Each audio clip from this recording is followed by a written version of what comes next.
I started this project with this clearance sign that I got at Hobby Lobby. I'm going to paint the whole center of it with some white chalk paint. Then I'm going to tape off all of the edges, and I'm going to paint them with a light blue color. And I just did a quick dry brush with this. I didn't want to cover up all of the white or the wood grain that's showing through, so I just did a quick, almost watered down coat around all of the edges.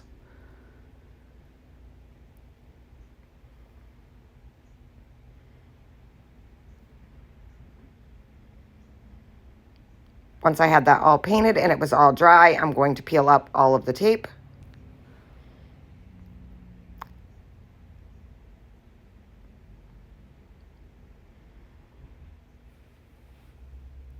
Once I had all the tape peeled up, I'm going to take this napkin that I had in my store, and I cut out one of the squares and brought it down to 1 ply. I'm going to add a good coat of Mod Podge to the sign, making sure that I get around the edges and in the center very well.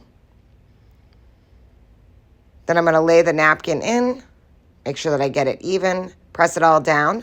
Once I had it all pressed in there and it was dry, I just took a nail file and filed off the excess.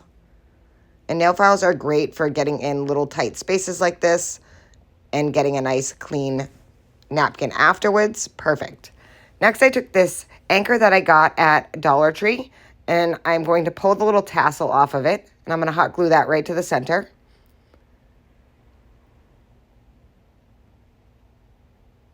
And I ended up keeping the tassel because I'm going to take the top half of the tassel and I'm going to glue that around the anchor.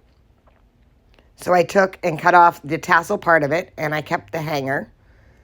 And I'm just going to take it as it is with the 2 pieces of rope, and I'm just going to hot glue it all the way around the anchor.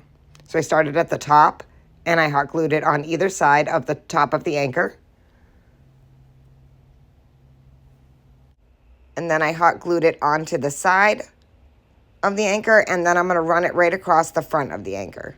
So as you can see, I'm just kind of following the lines of the anchor.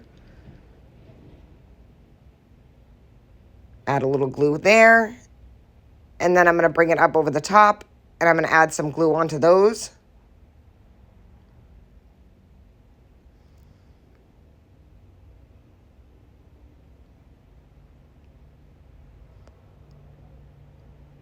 And then I'm going to put some glue on the 2 beads to hold them to the bottom. And cut off some of that excess. A little bit of glue there to hold those beads, and then glue the little tail in. Then I ended up taking another bead and adding it to the bottom of the little tail so that it wouldn't be just the 2 strings hanging, and that is it. This sign turned out so super cute. It was really easy to make, and I absolutely love it. I love the pattern on that napkin and the color of the frame. It just turned out so cute. I hope this inspired you to make one, and as always, don't forget to spread the chaos.